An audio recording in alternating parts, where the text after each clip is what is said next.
भगवते वासुदेवाय। भगवान परब्रह्म आदि नारायण, जिनके माया की रचना संसार में सभी जीव, ईश्वर, देवता, अन्यान्य देव, या ये कह लें कि विभिन्न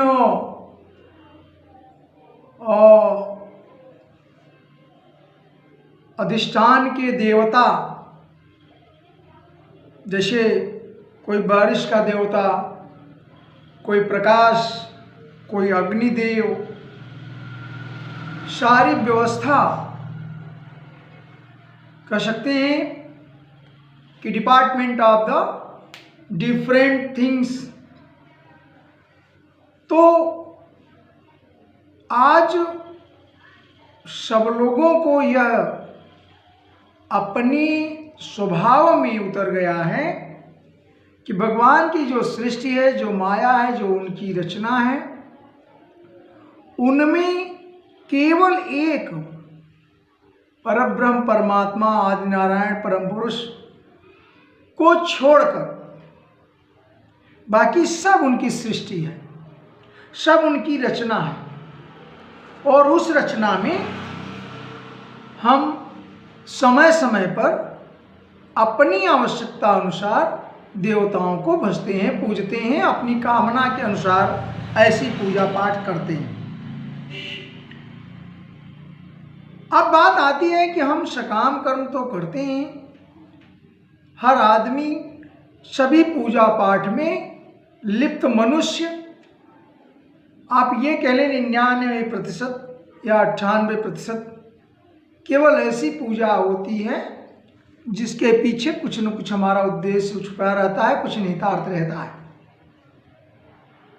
ब्रह्मार्पण को करने के लिए सिर्फ थोड़ी सी कोई 2% 3% लोग पूजा करते हैं, जो केवल परब्रह्म के लिए करते हैं, जिसे हम लोग निष्काम कहते हैं। अब निष्काम का मतलब ये नहीं होता है कि कोई काम नहीं है, कोई आवश्यकता नहीं है, कोई चिंता नहीं है, ऐसी बात नहीं है। बल्कि निष्काम का अर्थ ये होता है कि जिस परब्रह्म परमात्मा परमेश्वर जगत नियंता, या जिस ईश्वर ने सब कुछ बनाया है, ईश्वर परमः कृष्ण, तो जिसने सब कुछ उत्पत्ति किया है उसकी पूजा आप करते हैं, नारायण की पूजा करते हैं, इष्ट की पूजा करते हैं और परब्रह्म को प्राप्त होता है। अच्छा, उसकी पूजा क्यों करी जाए, उसका उद्देश्य क्या है, और अगर उद्देश्य है तो निष्काम कैसे है? तो निष्काम का मतलब कि आप अपने लिए कुछ नहीं मांग रहे हैं, बल्कि उसकी जो परब्रह्म की जो ये अंश, या उसका जो अंश मात्र आपके शरीर में है, जो आपको मिला हुआ है शरीर, उसमें जो आत्मा है उसका आप यजन करते हैं। आपके हृदय में, गीता में भगवान ने कहा ईश्वर सर्वभूतानां, जो जीव का अंश, जो परमात्मा का अंश आपके शरीर में है, उसके लिए आप यजन करते हैं, उसका भी आप कुछ चिंतन नहीं करते हैं, और करते हैं उसके लिए पूजा करते हैं, तो यह परब्रह्म को समर्पण होता है। क्यों? क्योंकि इसका जो शरीर का जो तत्व है, जो बाहर से हमारा आवरण है, ये भगवान की माया का आवरण है। इसके लिए हम अलग अलग देवताओं की पूजा करते हैं, जो सकाम में आ जाता है। लेकिन जो अंदर में आत्मा है, जो शुद्ध है, जो विशुद्ध है, जो अनटच्ड है, उसकी पूजा निष्काम में आता है, अर्थात भगवान को। भगवान ने कई जगह यह बात कही है कि निष्काम भजन करना चाहिए, निष्काम चिंतन करना चाहिए, उससे कुछ आपको चाहिए नहीं, वैराग्य की दृष्टि से। 11, 27, 53 श्लोक में भगवान ने कहा, मामेव नरपेक्षेण भक्ति योगेन विन्दते। भगवान ने कहा है कि जो मेरी पूजा निष्काम भाव से करते हैं, मामेव निरपेक्षण, कोई उसको आशा नहीं रहती है, निरपेक्ष होकर के मेरी पूजा करते होते हैं, भक्ति योगेन विन्दति, उनको भक्ति योग प्राप्त हो जाता है। अर्थात उनको मेरे प्रति श्रद्धा हो जाती है, अपने प्रति और सब समान के, और अपने संसार के प्रति नहीं, संसार के प्रति तो वैराग्य हो जाता है। भक्ति योग प्राप्त होना कि मतलब हमें प्राप्त हो या मेरा ज्ञान होना, अर्थात सांसारिक चीजों से उनका छुटाव हो जाए या वैराग्य हो जाए, तब वो निष्काम हो जाए, निरपेक्ष भाव हो जाता है। और उसके बाद भक्ति योगम स लभते एवं या पूजयते माम, जो भक्त लोग से उसका लाभ क्या हो जाता है, वह मुझे स्वयं प्राप्त हो जाता है, अर्थात मुझे प्राप्त कर लेता है। मुझे प्राप्त करने का मतलब जिसके अंश हैं मैं, केवल उसी में जाके लीन हो जाते हैं। और एक बात निश्चित है कि हम लीन कैसे और कहाँ होंगे, ये परमात्मा, जैसे आपकी मृत्यु होती है, काल रूप की बात आती है, तो हम जाते कहाँ, तो हम निश्चित है वहीं जाएंगे जहाँ से मेरा प्रादुर्भाव हुआ है, जहाँ से हम आए हैं। भगवान ने यह कई जगह यह बात कही है कि भाई देखिए, आप हमारे अंश हैं और मुझे ही अंततः प्राप्त होते हैं। बीच में जो यात्रा होती है संसारिक, उसमें आप भटकते हैं, तो भटकते हैं तो कोई बात नहीं, भटकते रहिए। इसके लिए भगवान ने अपनी माया रचा है, अपना प्रकृति सृष्टि का रचन किया है, जिससे आप उसमें जाएं, आनंद उठाएं, उसका लाभ लें, अपने कर्मों को करें और पुनः हमारे पास आ जाएं। तो अपने कर्मों को दो तरह से आप करते हैं, एक तो अपनी बुद्धि मन के द्वारा आप करते हैं, उस पर संयम नहीं रहता तो आप उसी में फंसे रहते हैं, अच्छा बुरा कभी कभी सकारात्मक न करके सारे नकारात्मक काम करते हैं, और जब नकारात्मक करते हैं तो आप कर्म बंधन में बनते हैं, और सब कर्म बंधन का कारण सिर्फ दुख है। कारण मतलब रिजल्ट, सब चीज जो आप काम करते हैं, सभी कर्म का कर्म बंधन लगता है, चाहे वो सकाम हो, चाहे आप जो है उसे परमात्मा को समर्पण करें। बस अंतर इतना है, जो आप परमात्मा को समर्पण करते हैं, ब्रह्म अर्पणम मस्तु कह के करते हैं, जो उसके लिए करते हैं, अर्थात जिस अंश से आप आए हैं वहाँ आप पुनः उसे समर्पण, और इसी से भक्ति होगी और इसी से वैराग्य, इसी में परमात्मा मिलेंगे, यही वैकुंठ। लेकिन जब आप अपनी आवश्यकता अनुसार उसमें लिप्त रहते हैं कि अब इसके बाद ये, इसके बाद ये, जो सकाम है पूजा, उसमें आप फंसते जाते हैं। जैसे इसी के आगे भगवान ने कहा है, कालात्मा अगमो लोकः, अर्थात जब मेरी माया में थोड़ा क्षोभ होता है, स्वभाव धर्म एवच, कालात्मा अगमो लोकः स्वभावो धर्म एवच इति मां बहुधा बाहुर्गुण व्यतिरके सति, अर्थात जब माया के गुण में क्षोभ होता है, अर्थात डिस्टर्बेंस इन द नेचर, जो तीन गुण हैं, तब मुझे ही, जो मैं आत्मा हूँ, उसे ही काल, जीव, वेद, लोक, स्वभाव और धर्म आदि के अनेक नामों से निरूपण करा जाता है। ये सब के सब मायामय हैं। तो वास्तव में क्या है, माया में जब प्रकृति में जब क्षोभ होता है, रज सत्व तम गुणों की इक्विलिब्रियम, इक्वालिटी डिस्टर्बेंस होती है, तब सृष्टि की रचना होती है, और सृष्टि की रचना होती है तो उसका समापन भी होता है, क्योंकि एटम्स और मॉलिक्यूल से जो भी पदार्थ बनते हैं, बॉन्डेज एनर्जी से वो बनते हैं, और लास्ट में अंततः वो टूट भी जाते हैं। यही कहानी सृष्टि की है।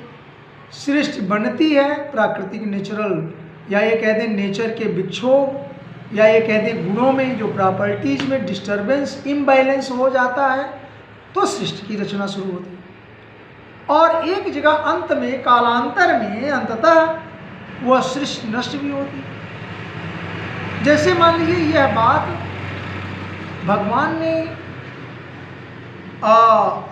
कई जगह कही है, और एक जगह और जो अवधूत दत्तात्रेय जी हैं, जब युद्धकुल शिरोमणि भगवान के पूर्वजों को कहानी बता रहे हैं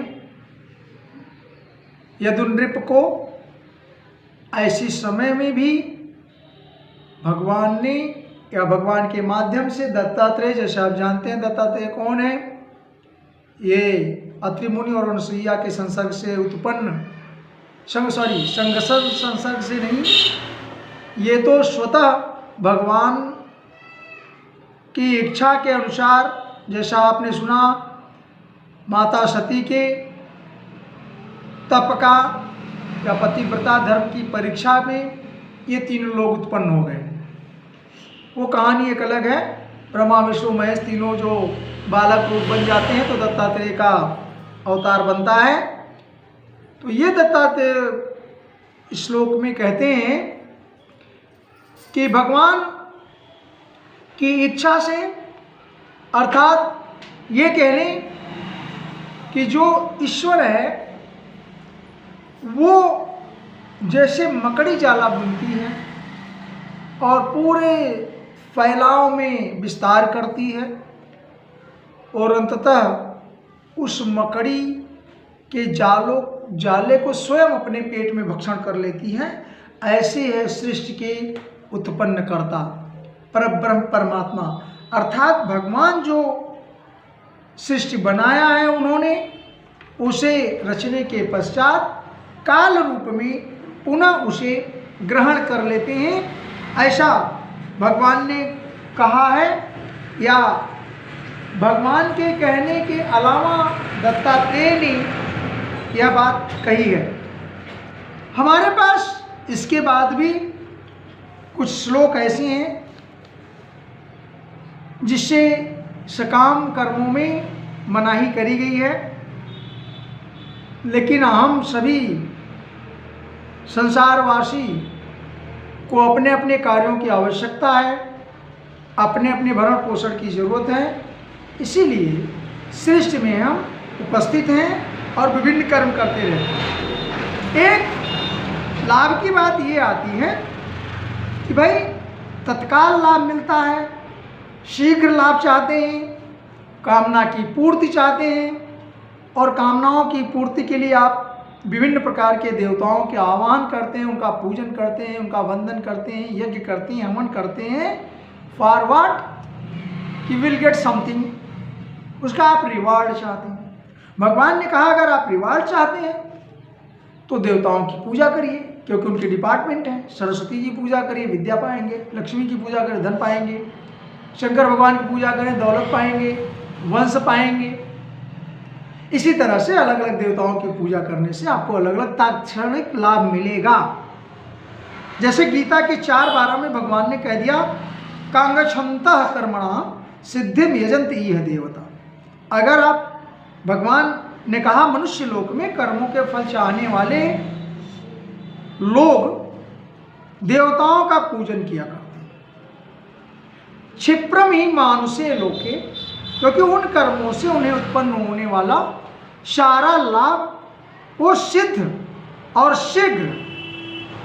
क्षिप्रम ही मानुषे लोके सिद्धिर्भवति कर्मजा, इस कर्मकांड का उन्हें तुरंत और तात्क्षणिक लाभ मिल जाता है, इसलिए वो देवताओं की पूजा करते हैं। तो सारी पूजा पाठ तो भगवान की सृष्टि में है, करिए।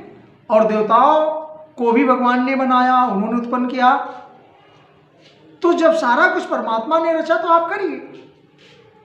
लेकिन उन्होंने एक काम कहा कि आप ये करते करते उसके फल भोगने में फंसते रहेंगे, अर्थात आप मेरी माया के पार्ट बने रहेंगे और उसमें निरंतर आप चलते रहेंगे।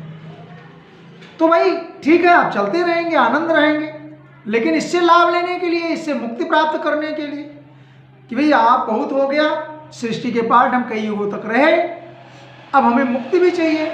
मुक्ति कहने का मतलब नष्ट नहीं, मुक्ति कहने का मतलब जिस परब्रह्म परमात्मा के अंश आप हैं, जहाँ से आपकी आत्मा आपके शरीर में आई हुई है, वहाँ तक पुनः मिलना। और वहाँ तक मिलने का रिजल्ट क्या है?